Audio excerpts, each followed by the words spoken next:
मुळामध्ये खरं म्हणजे याच्यावर सारख्या सारख्या प्रतिक्रिया देणं हम्म. मला वाटतं आमच्यासाठी पण ते योग्य नाही. हा. कारण जैन धर्म, हिंदू धर्म हा काय असा वेगवेगळा नाहीये. हम्म. आपण सहिष्णू आहोत.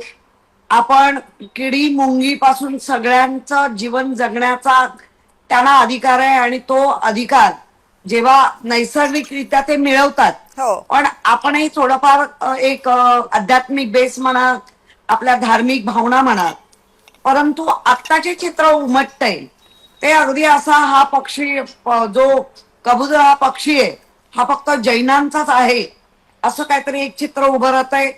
आणि दुसरं म्हणजे ज्या प्राणी मात्रा म्हणजे मनुष्य प्राण्यापासून सगळे प्राणी, पण त्याच्यामध्ये प्रथम मनुष्य प्राणी आहे.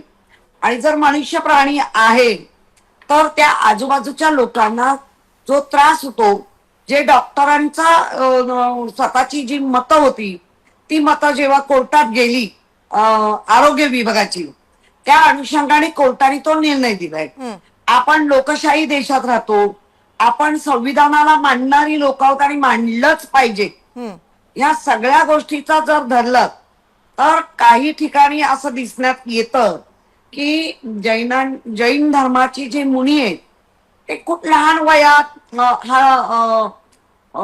संत होण्याचा दीक्षा घेतात. कुठलाही गोष्ट संत होणं पण संताबरोबर सामाजिक भावना असणं ही थोडी अभाव दिसायला लागला. आणि ज्या मुनींनी जी भाषा केली की वेळ पडली तर आम्ही शस्त्रही उचलू, नेमके शस्त्र तुम्ही कोणावर उचलणार आहात?